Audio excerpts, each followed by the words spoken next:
What's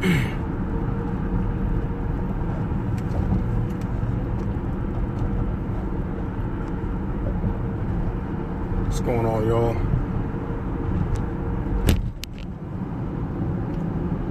Hello, hello.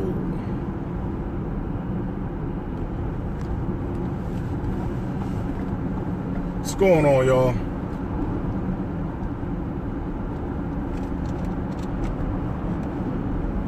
Good evening. Happy Friday. How y'all doing? I think I just saw my man George Coleman. What's going on, George? How you doing out there, brother? I think I saw a few other people call, read, and everything. So listen, I'm just gonna run on this one real quick.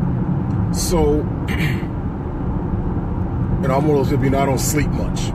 So it's like my brain is just going, and so sometimes just kind of help myself wind down. I do an awful lot of reading, but then sometimes I'll binge watch some things on Netflix or whatever. And there's a program that I watched on Netflix called Last Chance U.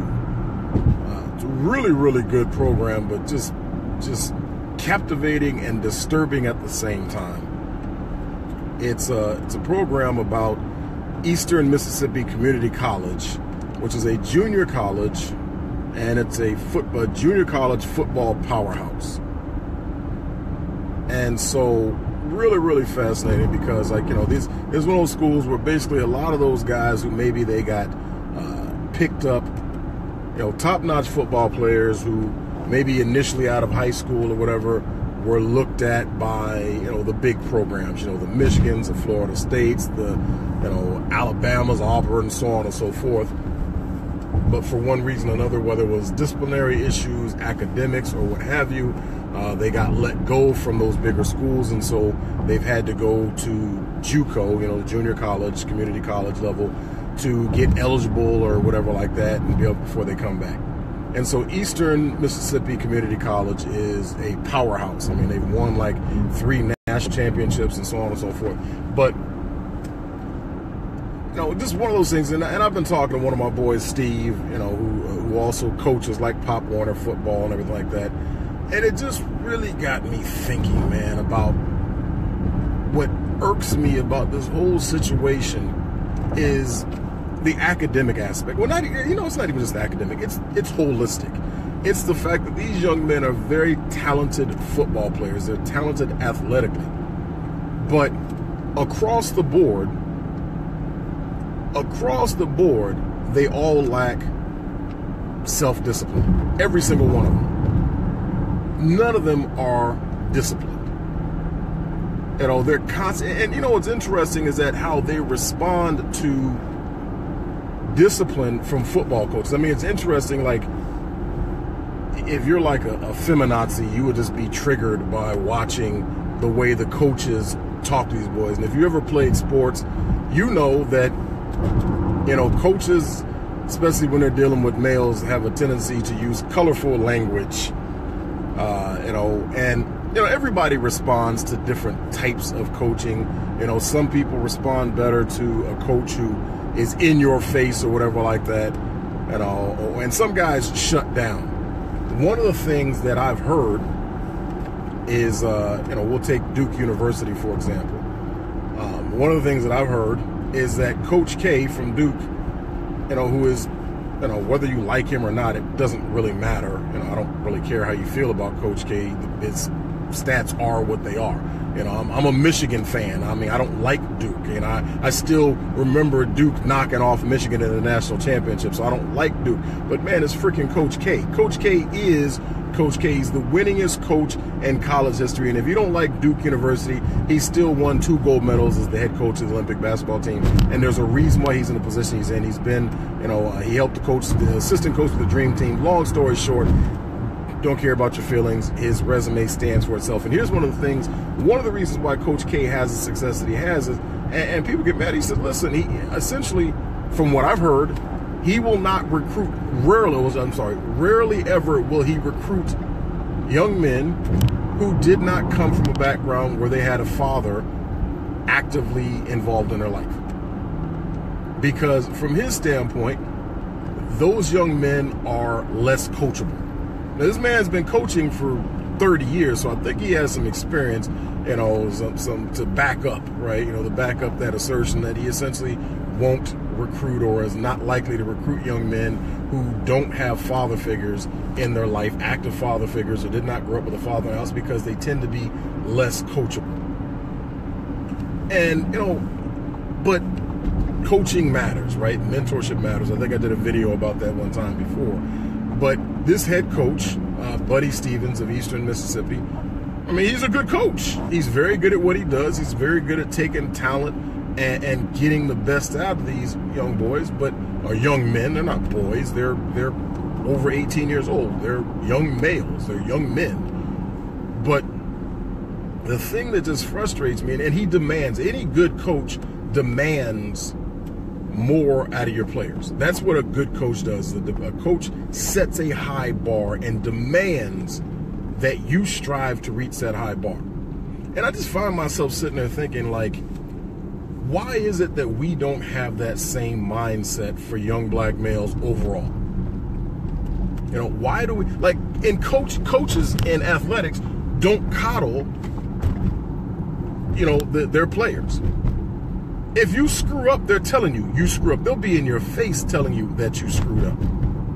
You know? And if you screw up, they're like, you know what? If you don't get your mind right, you're going to sit on the bench.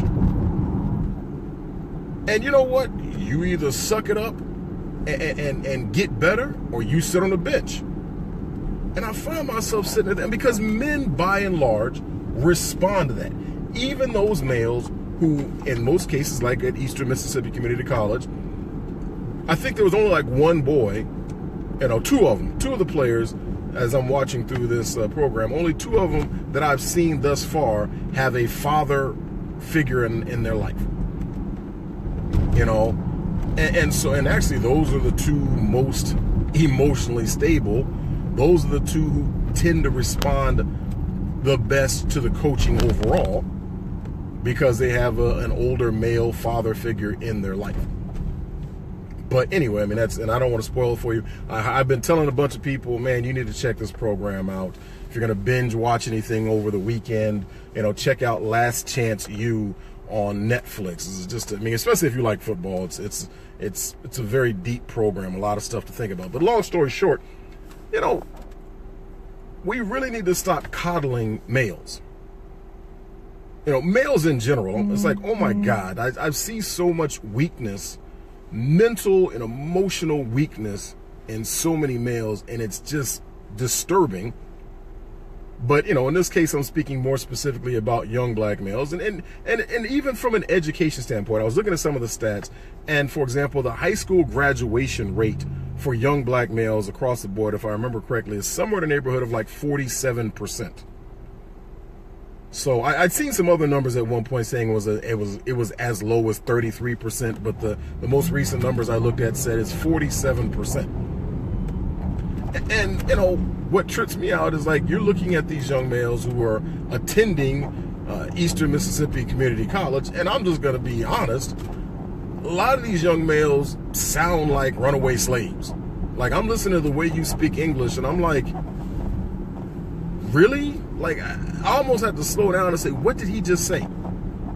Does he even, I mean, it's like, how do you even understand it? And I always joke, it's like, people make jokes about, oh, they're Southern or whatever. Like, listen, there is a significant difference between having a Southern accent versus just being old country. You know, and you know, also, I read a lot of Booker T. Washington. So, for example, the book I'm reading right now is The Story of the Negro. It's the book he published in 1909, where he goes back, and it's the rise of the race through slavery. And he goes back and he talks about, you know, of course, the Negro in Africa, and you know, the first section of it was the Negro in Africa, and then the next section was the Negro in America, and then the Negro in slavery, and so on and so forth, right? And it's just interesting because, you know, if you study him, he was a very, you know, well-educated, and I'm not saying educated in terms of having degrees. It really wasn't about him having degrees. He was a well-educated man, a learned man, and he got And he was a very articulate man, very well spoken, could write very, very well. And when you read, and he actually, in the book, he specifically quotes people who he's like, hey, let me give you some narratives or conversations he's had with slaves or former people who were former slaves.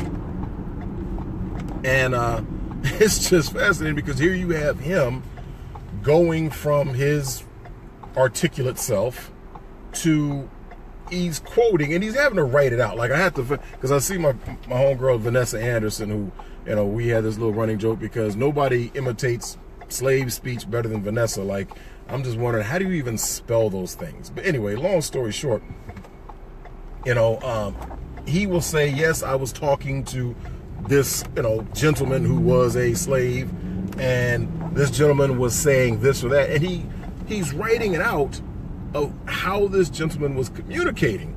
And you're like, wow, what broken English. Now granted, you can't be judgmental about somebody who is like, this is 1909, right? And you can't be judgmental about somebody who's 80 years old in 1909 because they were born in 1929 and they were well into their adulthood, almost 60 years old or what have you, or 40 years old, what have you, when they received their freedom and they had the opportunity to learn, where education was even an option for them, and they're in their late 30s, 40s, what have you.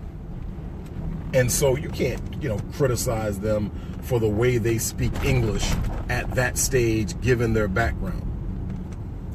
But, here it is. It was just very interesting to read Booker T and how well he spoke and wrote. And here he is quoting others who were also born a slave, but maybe were older, or maybe even those who were the same age as him, but hadn't pursued education or whatever to the length that he did. But this is 1909. And then as I was reading that, and I'm sitting there listening to these young men at Eastern Mississippi Community College, which means they're high school graduates, right? If they're at a community college, it means they graduated from high school. And these young men speak English the same way that Booker T is writing about old slaves that he would reference. And it, quite frankly, pisses me off. I mean, I'm just like, why are we not holding young black males to a much higher standard? It is not by any stretch of the imagination that we are mentally, emotionally, genetically incapable of achieving. Because we know, once again, Booker T was born a slave also. We know Frederick Douglass was born a slave also, but yet they both became great orators and great writers and so on and so forth. And, both, you're talking about men who were not even allowed to learn how to read. It was against the law for them to learn how to read. But yet here it is, through their own efforts, they were able to become, very educated, intellectual, articulate people. And we fast forward a little bit over 100 years since Booker T. Washington died, and you have young men in 2017 speaking English the same way that freed slaves spoke English. And it pisses me off. It just bothers me when I think about it. And I'm like, why not raise the standard? Because these coaches, they have a high standard of expectation for the players. They're like, hey, if you're going to play for me, you're going to behave a certain way. Now, they basically, for the coaches, they're just simply saying, you just got to stay eligible. Which is a whole nother story. If you watch the film, you watch the story, these young men have there's a white female who is the academic advisor, and her job is to make sure that these young men have at least a 2.5 GPA so they can stay eligible. And one of the things she made clear to them is that they have to, obviously have to attend class, and, they have X number of absences that they can have before they have, before they're, before they're dropped and they're academically ineligible to play football.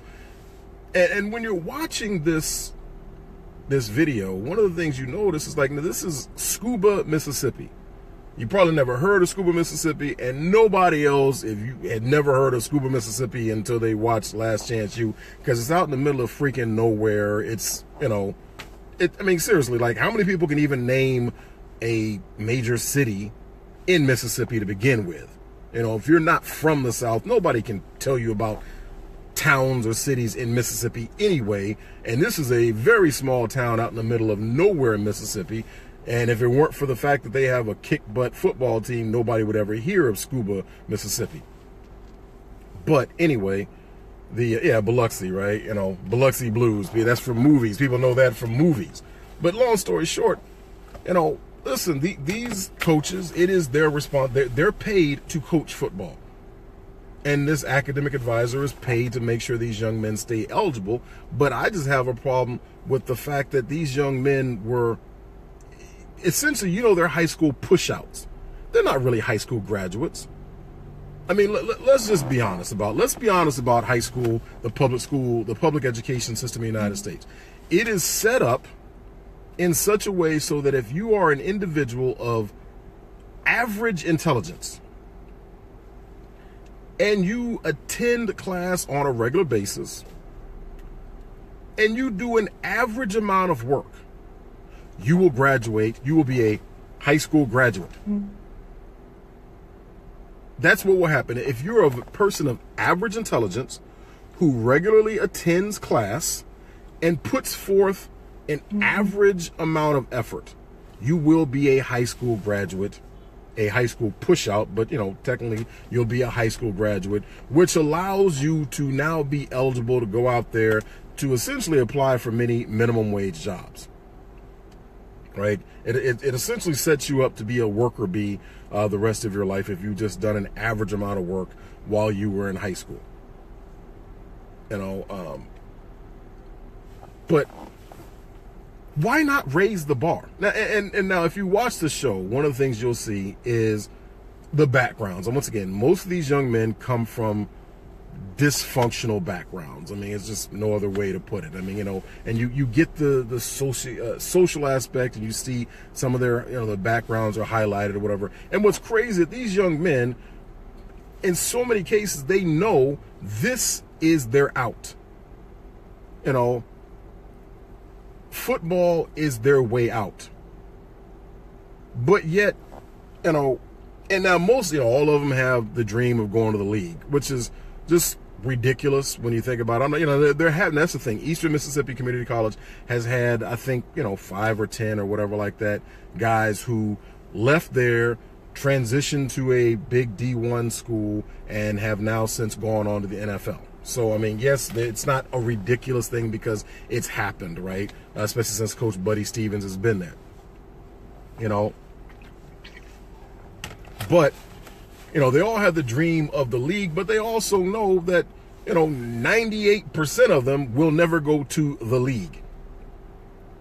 And so what trips me out, and you're right, George, yes, you'll be passed out into society with or without knowledge. You know, at the end of the day, they just want you out.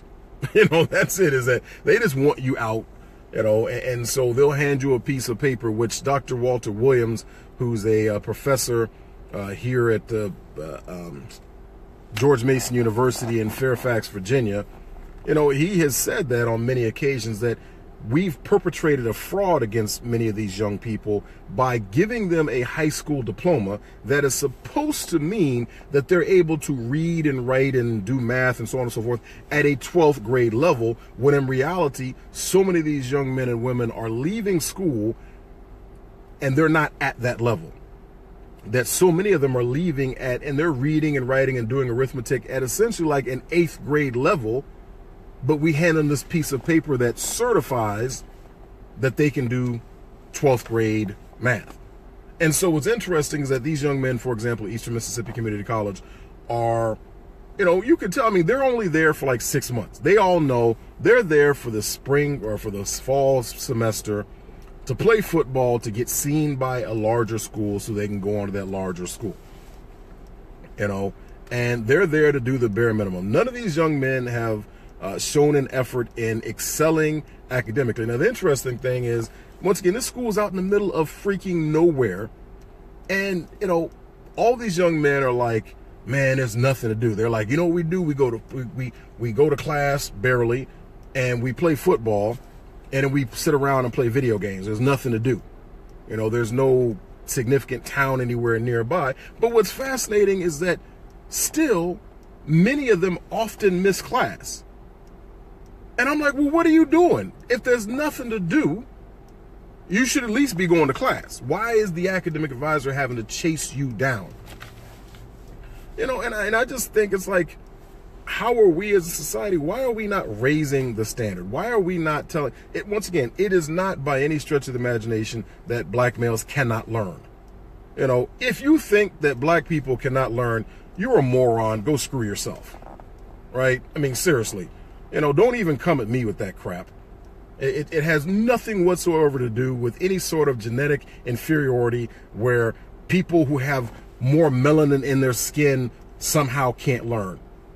Seriously, I'd smack the taste out of your mouth if you came at me with that crap. I'm smarter than most of those people would even think about saying that ridiculous crap. And I got more melanin than you do. So anyway, don't get me going on that. So it really is a matter of culture. And it's a matter of expectations. That's what it is. It's culture and expectations. And expectations drive execution, like I said. And how about raising the bar? How about like my man Marlon? What's going on, Buff? My boy Marlon, man. We, grew up and went to school together. He almost got me in trouble in Mr. Osborne's class because Marlon likes to crack jokes, and we were cracking jokes in school. So he was one of those people trying to keep me from my education. I was focused, and Marlon was cracking jokes in computer class. And here it is. I hated computer class, but I work in the IT field now. Go figure. But yeah, expectations. That you're not. It's not enough that you just graduate. It's you actually know something. And if you look at the stats, you had the only ethnic group. I'm dry snitching on you, Marlon. Yeah, it was your fault. You was the one cracking Richard Pryor jokes. Right? Oh man, that was a long time ago. But yeah, but it's once again, see, Marlon, you got me all distracted there. No, expectations really matter. And that it has nothing to do with melanin in terms of an inability to learn, because you can take young males from Africa and they will go to those same schools and they'll do well. You take young males who did not, where English was not their primary language, and by the time they graduate, they will speak better English than blacks who were born and raised in the United States, where English was supposedly their primary language, but you wouldn't know it based on the way that so many other black folks tend to speak English nowadays. And that is 100% culture. Culture, culture, culture. Expectations. Culture, culture, culture. That's what it is. You can argue about it all day long, but you're wrong and I'm right, and it's culture, culture, culture. Like I said, my man George Coleman, Baby G, DJ, great DJ, great father. You cook all right, George. You're not as good as me, with cook, but you do okay. But no, it's like these gentlemen. I've been around them. I've seen them as fathers. I've seen the expectations that they have with their sons, and you can tell the difference that it makes when there's a father in their life, and the father has expectations. Yeah, you as a male, you're like, well, look, when you're young and dumb, you got all this testosterone or whatever like that, you're still going to do some stupid things because that's just what young males do. But there's a reason why you need that mitigating force, that guiding force of a father. And as all the young males that I have been entrusted to help mentor, I tell them all the same two things. This is one of the things you'll see that comes out in this show. If you happen to watch, once again, it's called Last Chance U. It's on Netflix. And there's two things I always tell every young male that you're going to have to learn how to control, right? Number one is your physical aggression. right? Because you're full of all this testosterone, piss and vinegar, right? You know, you need to learn how to control your physical aggression.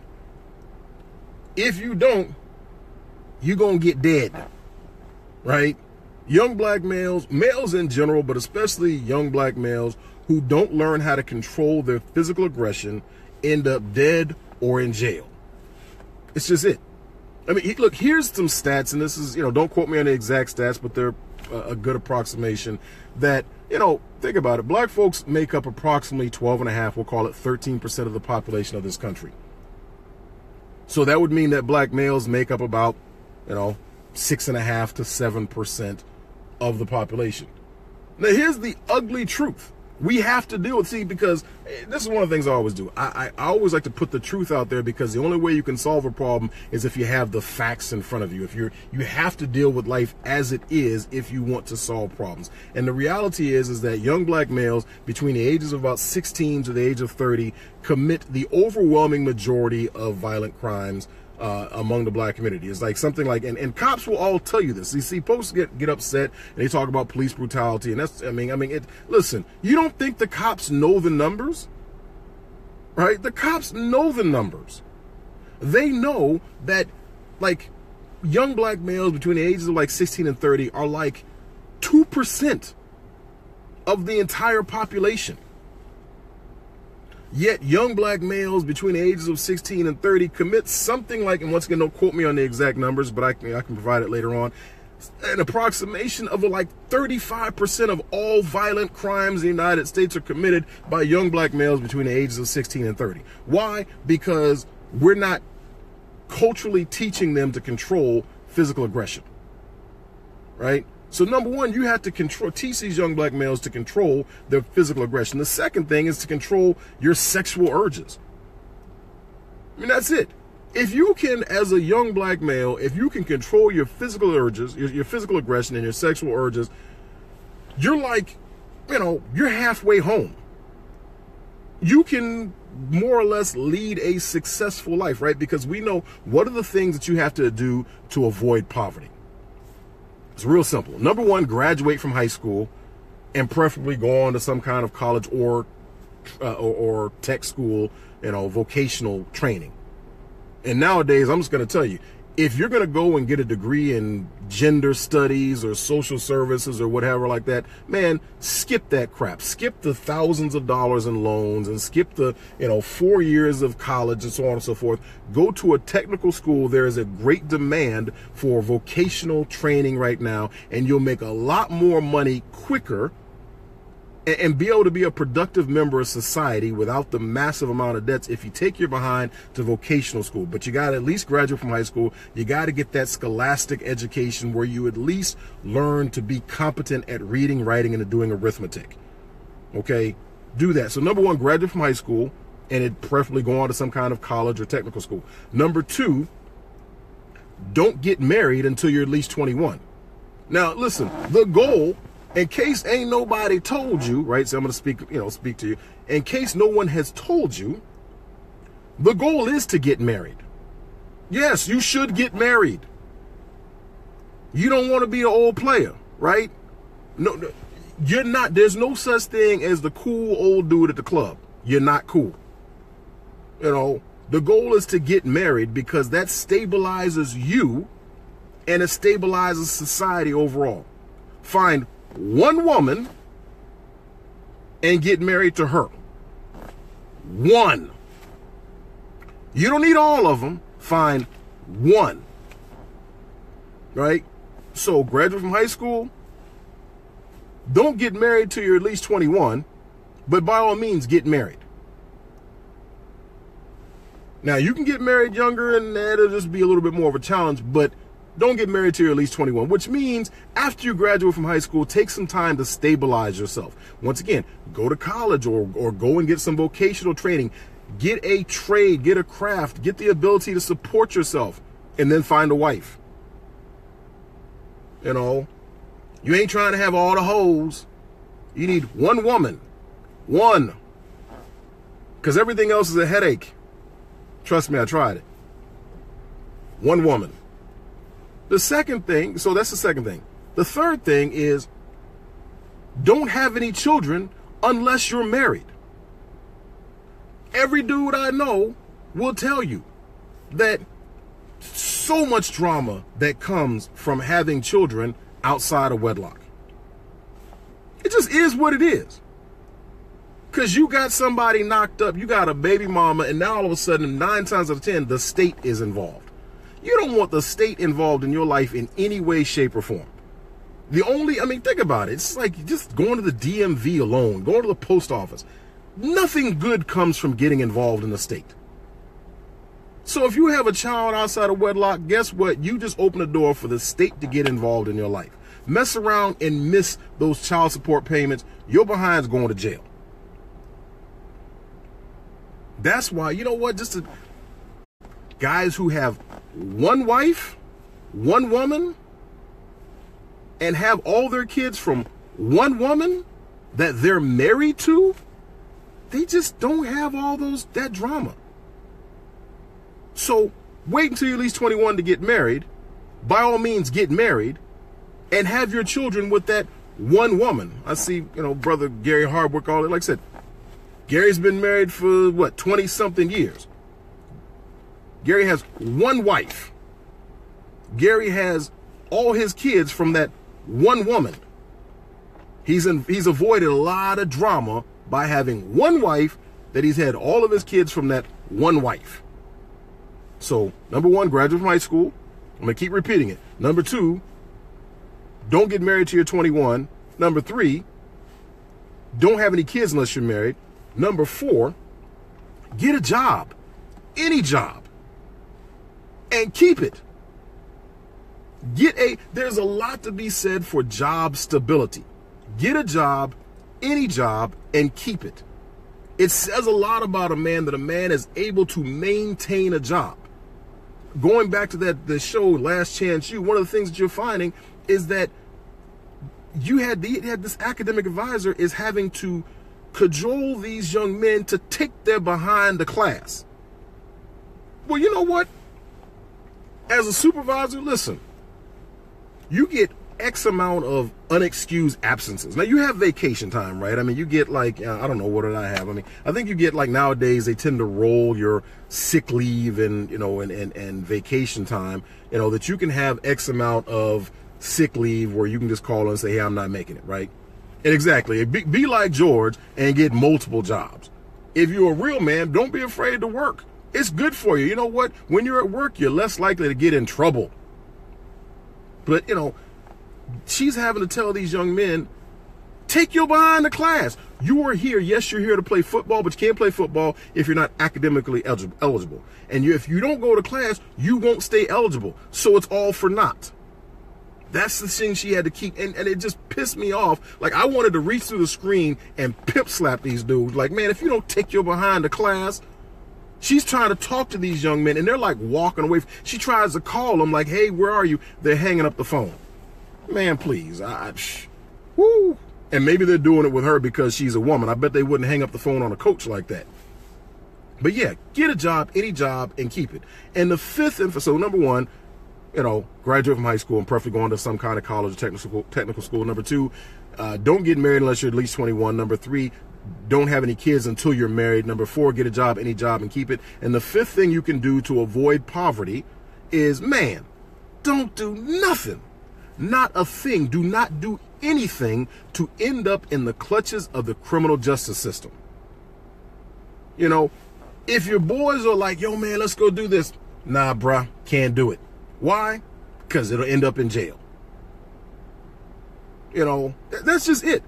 Don't do anything that will land you within the clutches of the criminal justice system. Far too many young black males have ruined their lives, not irrevocably, right? But definitely damaged their lives by being stuck on stupid, trying to be cool, not being able to control their physical aggression, and ending up with a criminal record. And listen, and people can get mad and disagree with me on this. I don't really care if you disagree with me on this. People can sit there and talk about, well, yeah, we need to talk about my tongue is tied, the disparate sentencing for things like drug laws and so on and so forth. And yes, I have a major problem with the fact that someone who is in possession of, you know, whatever, 2 ounces of crack is going to go to jail for longer than somebody who's in possession of, you know, half a kilo of cocaine. Because if I have half a kilo of cocaine, I can make a lot of crack with that. So the person who has the raw cocaine should definitely go to jail for longer than the person who has crack. But, you know, that's not the way it is. And here's one of the things, and there's been plenty of documentaries on it. What a lot of folks, they want to complain about the criminal justice system, but here's the reality about this. It was black leaders, black Democrat leaders in these communities who actually pushed for harsher penalties because they were looking and saying, man, our communities are being destroyed by this crime, by whether it was heroin in the early 70s or crack in the 80s or whatever, the 80s and early 90s. They're the ones who push for this. And now all of a sudden, you know, you got Slick Willie, Bill Clinton, you know, who during his campaign, I think in 1992, I shared something on my page where Bill Clinton was, you know, had this platoon of black males in prison uniforms behind him. You know, you got 4 or 5 white males in suits and ties, and they're giving a speech at a prison where he's talking about how tough he is on crime. This is where you get, you know, Hillary Clinton was making a term about the super predators, but you got, you know, it's like 95% black males, you know, in prison guards behind you, you know, for this photo op to show how tough you are on crime. But, you know, this is what black folks need to realize. You helped create that. You helped raise the bar. And I was having a discussion, which is a disagreement. I'm right and she's wrong, with someone about this earlier, because she was like, well, you know, you got Daquan going to prison, you know, but yet when Becky or whatever, or Biff, or, you know, whatever stereotypical white names, stereotypical black names, whatever, you know, when Becky or Biff was caught with drugs, they needed drug treatment, but when Daquan was caught with drugs, he got sent to prison. Okay, hold on, let's back up and slow this down, because you're looking at the facts incorrectly. The majority of black folks who were in prison on drug-related charges are not in prison because they were using drugs. The majority of the black folks who were in prison on drug-related charges are in jail for drug possession with the intent to sell. Okay? You know, that's it, right? And you can sit there and talk about, and yes, I've seen all the data and I've seen the documentaries. Yes, you know, I read incessantly. I've seen the data, the documentation about how, well, you know, so-and-so, this president or that president, whether it was Nixon, whether it was Reagan, whether whoever else they all want to blame and say that they were the CIA and so on and so forth, was shipping drugs into the community, blah, blah, blah. You know, I've been in the room and I've been around when people had drugs around. And you know what I did? I left. I walked away. What I did, I walked away. See, you can actually do that. Just because somebody is offering or has illegal opportunities or illegal activities around, it doesn't mean you have to take part in it. So we cannot continue to be victims. The bottom line is you cannot allow yourself to be a permanent victim. At some point, you have to accept responsibility for the choices that you're making. And the people who irk my nerves the most are those who excuse and enable bad behavior, who refuse to say, this is you making piss poor choices. This is you being at bad behavior on your part, and now you're suffering the consequences and repercussions of the choices you made. Yes, there are bad actors out there, people with lots of power and money and so forth, who are banking on you being stuck on stupid. They will help allow drugs and guns and all that to flow into the community, but you still have the choice whether or not to pick up that gun. You still have the choice whether or not to be in possession of those drugs. You still have that choice. And screw everybody who tries to tell you otherwise. They're not your friends. All the people who try to excuse that, they're not your friends. They're your worst enemy, because they enable you to keep making piss poor decisions. They're actually in many cases benefiting from you, because they get a job in social services or whatever like that, where it allows them to have an income and have a house and so on and so forth by treating you, No, I'm telling you this, don't do it. When somebody says, hey man, why don't you make this quick money? Don't do it, because you're going to end up dead or in jail. Don't do it. Take your behind to class. School is free. You have people who will come to the same schools, the same what you would call substandard, underperforming schools, and there will be people who go to the same school you go to, and they'll be in class, they'll get their grades well, and they'll actually go on to college or some technical school, and they'll make something of themselves, coming from the exact same neighborhood you came from. See, I'm talking to you right now the way that football coach talks to players, and you know how those players respond? They're like, yeah, you're right, coach. My bad. When the football coach says, hey, you missed that read. You should have stepped up and did this on that play. You know what players do? Yeah, you're right, I did miss that. I'll fix it next time. People respond to that. But if I tell you that you shouldn't do this or do this with drugs or guns or all like that, well, man, why are you judging that person? You should show more compassion. Shut up. Stop it. Stop with that crap. You're the reason why the community is failing, because you keep enabling that. What good coach would say to somebody, well, you missed that play because you did this, that, but it's okay, it's not your fault. No, the coach is saying, you know better. You've been told better. You've been trained better. You're screwed up. Fix it. And you know what you do? You do your darndest to fix it next time.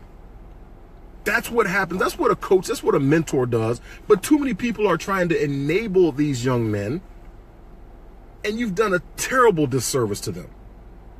People might think, oh, Chris, all he does is bad talk young black men. No, I care more about these young black men than you do. I care enough to tell them the truth. You're like, well, no, I just want to give them a hug. Grown men don't need these hugs. The hugs that you've given them are the reason why these young men are in jail. That's why. You don't know what you're doing. They don't need more hugs. They needed hugs when they were like 5 years old. Maybe 10 years old. 18-year-old men, they don't need hugs. They need guidance. They need direction. They need a firm hand to tell them, here's the realities of life. You can look at George or whatever like that. How many young black men, how many black males nowadays who are like, let's say in their late 40s, how many of them joining the military was the best thing to ever happen to them? And you know what? Because it got them out of the hood. It got them out of the situation they're in. And last time I checked, I've never heard of a drill sergeant who was like, hey, George, you seem like you're having some struggles. Come here, George. Come here, talk to me. Come on, George. Talk to me for a second. Pour your heart out to me. No! The drill sergeants didn't do that. Your bosses, your supervisors in the military, they didn't do that. And I'm just going to tell you here, look at my own family. My dad has a younger brother who's 4 years younger than him. That younger brother was coddled more. Now, they both grew up with their parents, but then my grandparents ended up divorcing later on. But see, my uncle was more coddled by their mother. My uncle joined the Air Force before my dad did. He joined right out of high school. My dad was like 22 and a half when my dad joined.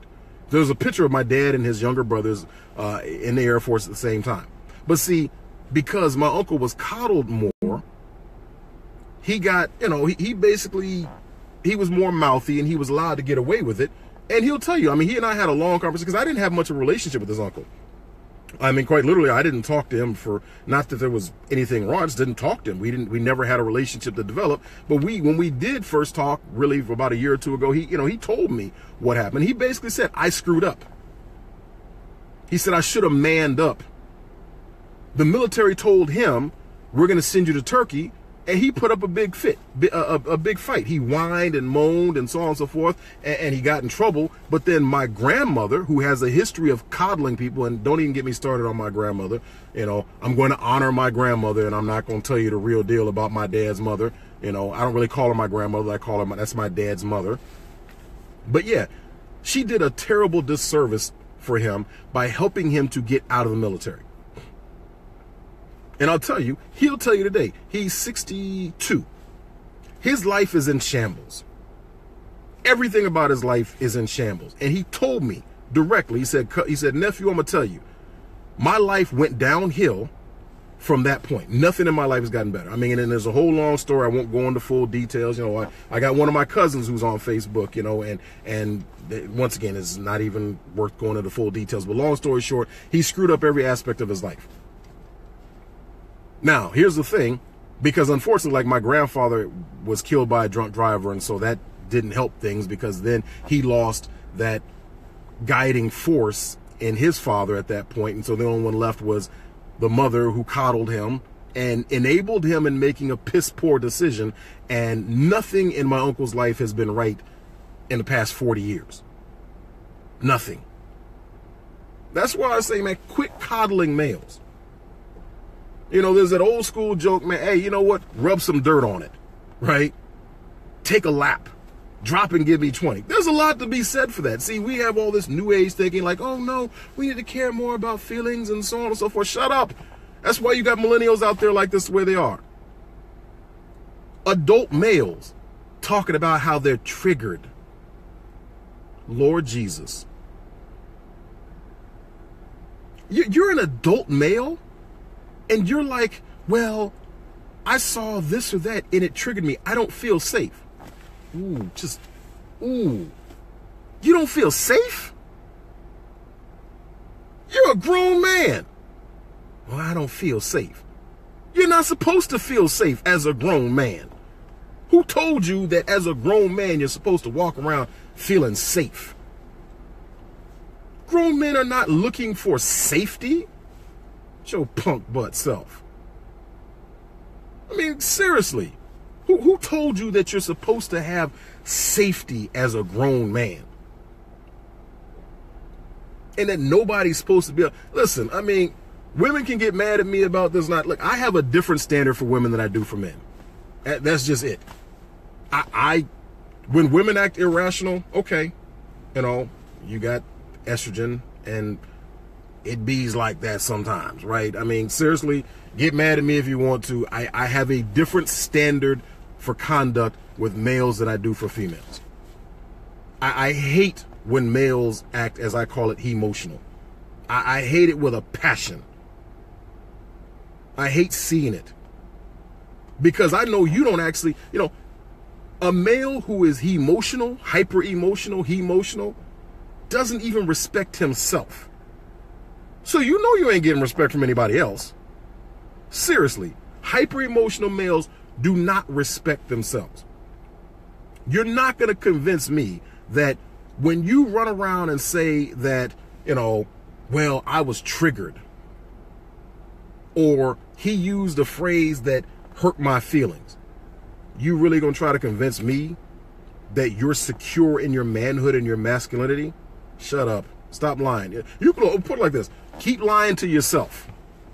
You're not lying to me. I know what you're saying. I know you're lying, but you're lying to yourself. Talking that, I hate to keep harping on this. Grown men. Your grandparents went to Vietnam, Korea, World War II. I mean, let me just I remember I watched those war movies with my dad and everything. I remember watching like the Longest Day, right? The John Wayne movie, great movie. And it touched me. But I'll tell you, later on watching Saving Private Ryan, holy crap. That took the realism. I mean, it's like you knew people died, right?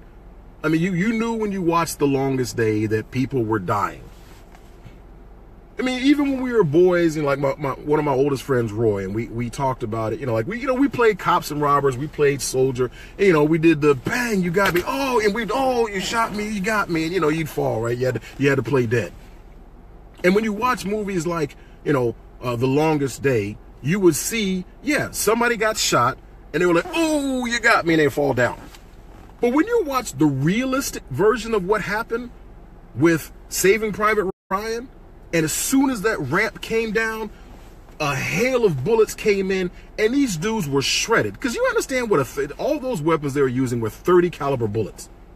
Do you know what a 30 caliber bullet does to you when it hits you? And they didn't have body armor. I mean, these dudes were being shredded.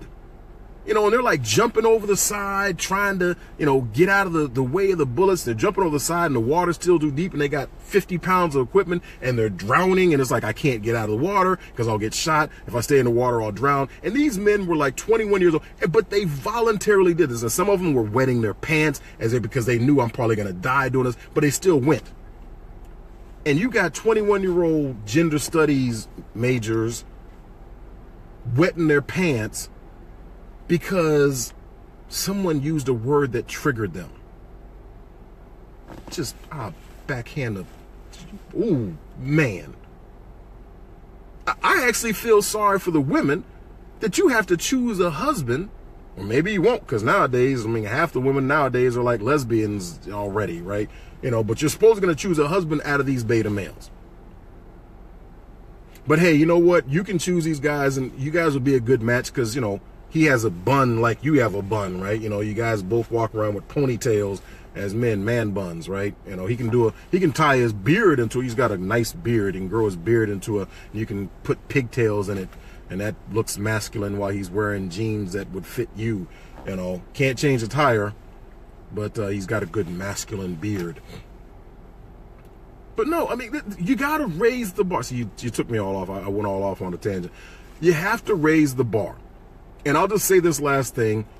Even though Alex Haley lied in the movie, the book, the miniseries Roots, it was not an actual story. He made up stuff, which we all know that now. But some of the things struck me about that in the beginning of Roots, when young Kunta Kinte was back in Africa, I forgot what country, whatever he was supposedly from, that he was going through manhood training.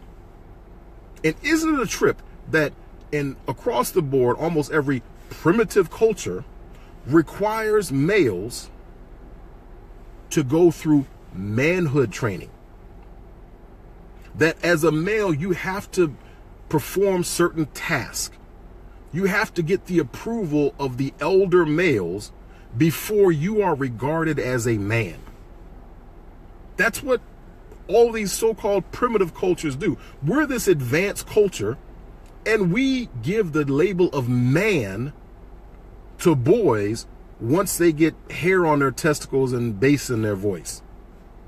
And we let these boys go through into physical, chronological adulthood thinking that they're men without ever putting them to the test to let them show that they're actually men. And I've talked about this before. If you look, even gangs, gang culture, you don't just join the gang and say, hey man, I'm 18. Okay, you're in the gang. No, you have to pass a test to join the gang.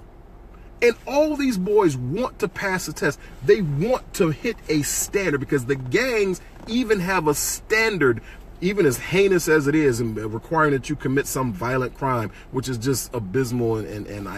Anyway, but yet and still, they have a standard. That's what's needed. You want to be called a man? Here's the bar. Jump up to achieve. See, what we've done, here's the fascinating thing about human beings. Human beings have an amazing capacity to swoop down to hit whatever low standard that you set, or they're soar up to hit whatever high standard you set. That's just how we are. You set a low standard, and people, by and large, the masses of people will swoop down to hit that low standard. You set a high standard, and people, by and large, the masses of people will do their level best to soar up, get up on their tippy toes, trying to touch it with the tip of their fingers to reach that high standard. And keep in mind, we have history on our side. We know this is true. You can read the writing of Booker T. Washington. You can read about the Tuskegee Airmen. You can read the high standard. It's ridiculous that the Tuskegee Airmen were held to a standard that no one else had ever been held to. And I've talked about this before. President George H.W. Bush, you know, it's not a disrespect to him or whatever like that, but he is and will remain the youngest naval aviator in the history of the United States Navy. No one will likely ever take that record for him because he got it at the age of 19, World War II. He enlisted right out of Phillips Academy, Andover, which incidentally is a school where my wife went to, but he enlisted right out of Phillips Academy, Andover, into the U.S. Navy, became a naval aviator, and you know, he was a dive bomber, and he got shot down and so on and so forth. He's a brave man. I'm not taking this, not a dig on him at all, right?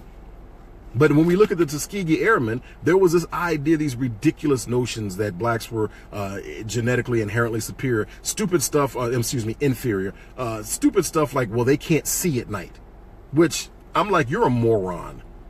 You know, when Negroes were running away from the plantation, they did it at night. They weren't exactly carrying a torch, because that'd be real smart. Ooh, I'm going to run away from Master's plantation while carrying a torch in the middle of the night. Obviously, they were doing it at night so they can see at night, you big dummy. Stupid stuff like that. Of course, Negroes can see at night. But this is when people have these preconceived notions that, you know, well, there's some sort of inherent inferiority. Well, those have all been wiped out because all the Tuskegee Airmen flyers had at least a bachelor's degree. Many of them had master's degrees, and they were held to a standard for behavior and achievement that none of the white pilots had to achieve. And yet, and because they were held to that higher standard, unfairly so, but they were held to that higher standard, they performed better than the majority of their peers. Remember, these were the sons or grandchildren of slaves. They were held to a high standard, unfair, unrealistic, but yet they were held to a very high standard. And you know what they did? They soared up to reach that standard. There is definitely a precedent. We know it can happen. Stop lowering the bar. Stop having such low, minuscule, non-existent standards for these young black males. Stop it. Stop with the coddling them. They suck because you let them suck. And we have to admit, they suck. They don't suck inherently. They're not inherently superior. They suck because you've allowed them to suck. Raise the standard. Demand that they soar up to reach it. Tell them that they can. Tell them that you expect that of them. That nothing else is acceptable. That's what's got to happen. Like I've told any of the young men who work around me, bottom line, if I ever see your damn underwear, I'll never talk to you again. Never. If I ever see your underwear, we're done. That's the end of our relationship. I won't mentor you. When you're around me, pull up your damn pants. And you know what? You just keep them up anyway, because you never know when I might be around. I might see you. And if I tell you, I might send you like, yo, here's a picture of you with the pants down. It's the end of our relationship. I'm not giving you those second chances. I've set a standard. You're going to soar up to reach that. That's what needs to happen. Set a higher standard. Demand, command that they reach that. Let them know what's possible. And yes, Valerie, yeah, and don't even get me started. I'm going much longer in this video than I had intended to go. I was going to make this a real short one, but this just, now you can see I'm kind of like, you know. See, once again, I tell people, get out of your feelings and learn how to stop and think. But don't get it twisted. It doesn't mean that you can't have emotions. You can have passion about something, but don't live in your emotions. I'm still thinking, but I'm passionate about this. That's what you see. I'm passionate about this. But I'm not going to lose my head. And yes, the movie Hidden Figures, once again, movies like that, they inspire me and they piss me off. That's what they do. Because I go back and I look in the ladies of Hidden Figures, before there was a U.S. Department of Education, these young ladies were mathematical wizards. They were held to a high standard. Yes, they met some unfair, you know, I mean, it's ridiculous. I mean, just, if you haven't seen the movie, go rent the movie. I think it's on Netflix, whatever like that. Hidden Figures. I'm asking everybody who's on my friends list, the movie is called Hidden Figures. If you have not seen it, watch it. Hidden Figures. Valerie James is with it. Phenomenal movie. Just like I would suggest that you watch the Tuskegee Airmen movie. You know, the one with Lawrence Fishburne to me was a better movie in terms of showing the standard the young black men that these black males were headed to. So you can probably find it on Netflix. Tuskegee Airmen with Lawrence Fishburne and Cuba Gooding Jr. and everything like that. Watch those movies. And we remember that these people were not coddled. They were demanded to, you know, there were white folks who didn't think they could succeed, but there were also a lot of white folks who were backing them and said, you can succeed. So anyway, I got to run because I got to run. It's Friday night. Listen, thank you for listening. George, I got to give you a call, man. It's always good to hear from you, man. George, Valerie, those of you who have listened in, I hope that it made you think. I hope that listening and thinking about this got you angry. I seriously, I hope it made you angry to hear these facts and figures, and makes you, when you stop and think about it, it should make you angry. You should have some passion about it. There's nothing wrong with having some passion, having some emotion about something. But still, always stop and think. So anyway, I got to run. You guys take care. God bless. Talk to you later.